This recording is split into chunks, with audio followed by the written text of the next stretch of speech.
नमस्कार, आप सभी का स्वागत है और आप देख रहे हैं आप अपना यूट्यूब चैनल रीमेक इनफॉर्म।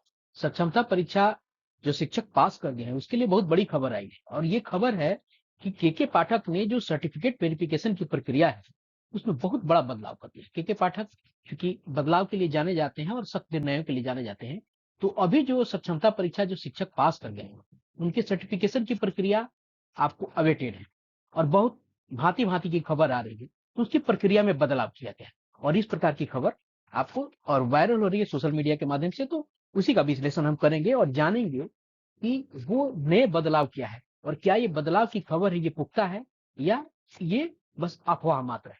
तो आइए उसकी प्रामाणिकता की भी जांच करते हैं। चलिए आगे देखते हैं क्या है कि इस वीडियो के माध्यम से हम जानेंगे कि क्या है सर्टिफिकेट वेरिफिकेशन की खबर, क्या पहले क्या थी प्रक्रिया और क्या हुआ है अब बदलाव, इसी के बारे में इस वीडियो के माध्यम से हम जानेंगे।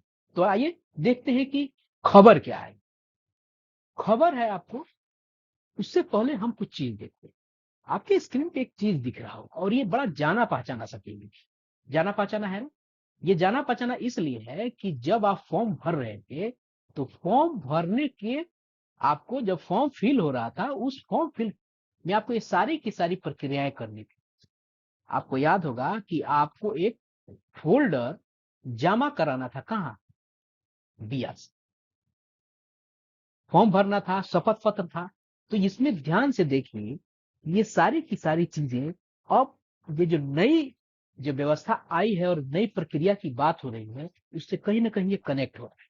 कैसे कनेक्ट हो रहा है कि फॉर्म भरने के लिए क्योंकि हमने भाग क ख ग यानी अपना साइन करके हेडमास्टर से वेरीफाई कराया था, फिर उसके बाद वो कहाँ गया था? तो एचएम से वो कहाँ गया था? आपको बीओ के पास गया था, वो उसको बीओ के पास कहाँ गया था? डीपीओ के पास गया था। उसके बाद आपका फॉर्म जो है वेरीफाई हो जाता था और उसी के आधार पर वो फॉर्म अपलोड हुआ था। ठीक है, और यह प्रक्रिया थी और फॉर्म भरने के समय हम सब ने ये आपको सारा का सारा ये एक फोल्डर प्लास्टिक के फोल्डर में हमने इसको दिया था। कहाँ दिया? हम लोगों ने बीआरसी में जमा कराया। तो बीआरसी में जब जमा कराया था तो बीआरसी में जमा कराने के समय में बहुत सारे लोगों ने जमा नहीं कराया। अब देखिए ये कैसे कनेक्ट हो रहा है, अगर आप इस पे ध्यान से देखें तो देखिए हो क्या रहा है कि सबसे पहले ऊपर क्या लिखा हुआ है? सबसे पहले ऊपर लिखा हुआ है कि बीएसीबी द्वारा आवेदन पत्र, मैट्रिक का प्रमाण पत्र, अंक पत्र, यानी सारे के सारे टेस्टिमोनियल्स जो आपके लिए आपके अर्हता को सूट कर रहे थे, वो सारे के सारे ये डॉक्यूमेंट्स आपको देने होते थे। क्लियर है? बस इसको अभी इस खबर को बस इतना ही समझिए, ये चीज हमने वहां जमा कराई। ठीक है, अब आते हैं इस खबर।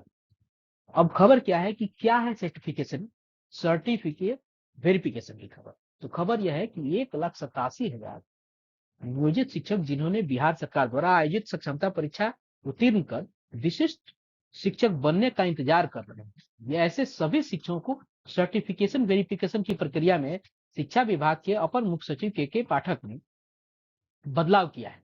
अब सभी शिक्षकों के सर्टिफिकेट वेरिफिकेशन की प्रक्रिया बदल गई है। अब इन शिक्षकों को शिक्षा विभाग द्वारा नई प्रक्रिया का पालन करते हुए अपने सर्टिफिकेट वेरिफिकेशन कराना।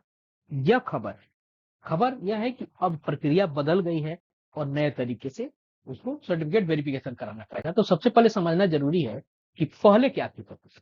पहले प्रक्रिया जो थी अब कही जा रही थी कि पटना जाके और पटना जाके काउंसलिंग होगी और वहीं पे आपको सर्टिफिकेशन जो होगा आपका पटना जाना पड़ेगा और वहीं आपका सर्टिफिकेट का वेरिफिकेशन होगा। ठीक है, वहां सर्टिफिकेशन आपका वहीं से होगा।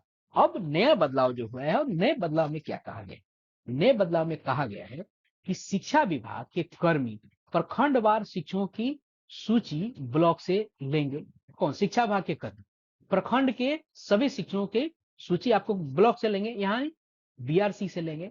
उसके बाद यहां पर उनके द्वारा जमा किए गए सर्टिफिकेट, कौन से सर्टिफिकेट? जो जिसकी चर्चा अभी कुछ देर पहले मैंने कहा था, और ये सर्टिफिकेट जो जमा किए गए थे सर्टिफिकेट, ये फोल्डर के माध्यम से जमा किए गए थे, हम सब ने जमा किए हैं, जिसमें आपका शपथ पत्र भी आपका शामिल है। सारे सर्टिफिकेट को हमने जमा कराए थे। अब उसको क्या कराएगा विभाग? साइट पर अपलोड किए गए सर्टिफिकेट से मिलान किया जाए। किससे? जो फोल्डर में आपने सर्टिफिकेट दिए हैं और आपने फॉर्म भरने के समय जो ऑनलाइन आपने क्या किया है, अपलोड किया है, उससे क्या कराएगा, उससे ये टैली कराएगा, फोल्डर से और ऑनलाइन अपलोड से टैली कराएगा।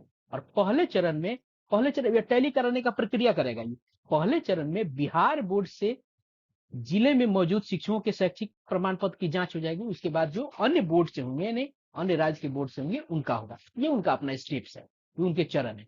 तो कहने का मतलब है, जिस आपने फोल्डर को और जिस पूरे टेस्टिमोनियल्स को, यानी पूरे सर्टिफिकेट को जो अर्हता के लिए मांगी गई थी, आपने जो जमा कराया है, उसका मिलान हो जाएगा आपको ऑनलाइन अपलोड किए हुए आपने फॉर्म के दौरान। उससे वो क्या करेगा, आपको मिलान करेगा। अब पहले वो फिर से देख लेते हैं, कर्मी क्या करेंगे, सूची बनाएंगे और फिर ऑनलाइन अपलोड किए गए आपको सर्टिफिकेट से इसका मिलान है। अब देखिए, प्रत्येक सर्टिफिकेट के मिलान होने पर ऑनलाइन माध्यम से वेरीफाई कर लिया जाएगा। अगर किसी सर्टिफिकेट का मिलान नहीं होता है तो ऑफलाइन वेरीफाई किया जाएगा। इसके लिए लोगों को ऑफिस आने की जरूरत नहीं होगी। ऑनलाइन के जरिए अब सत्यापन होने से लोगों को फायदा होगा। सीधी सी बात है कि अब आपको, चूंकि ये शिक्षक पूर्व से कार्यरत और इनका सर्टिफिकेट आपने अपलोड कराया है, इतने दिनों से 20 वर्षों से कार्यरत हैं, उसके बाद आप इनको फिर से बुला के सर्टिफिकेट का जांच, आपको फिजिकल वेरिफिकेशन कराना, ये शायद विभाग ने इस पर विचार किया होगा। ये तो उन्होंने सर्टिफिकेट जो जमा कराए हैं उसी से वो वेरीफाई कर लेगा। इससे बहुत सारे लोग परेशानी से, आपको उनको राहत मिल जाएगी, परेशानी से वंचित हो जाएगा। ठीक है, तो ये है खबर। आप फिर से ध्यान देखिए कि इन्हीं जो सामने हमारे पास ये जो फोल्डर की जो सामग्री थी, इन्हीं से ऑनलाइन आपने जो फॉर्म भरा होगा, इन सब का मिलान किया जाएगा। क्लियर है? तो यही खबर है और मुझे लगता है कि यह खबर सत्य है, क्योंकि फोल्डर पहले से जमा है, ऑनलाइन आपने अपलोड कर दिया है, और तो बस दोनों को विभाग के पास सूची हो जाएगी, कौन कौन पास किया है और कौन कौन सा लोग फॉर्म भरे हैं, उसके अनुसार वो उससे मिलान कर लेगा। और ये एक राहत की बात कि पटना दौड़ने से लोग बच जाए। क्लियर है? यही है खबर।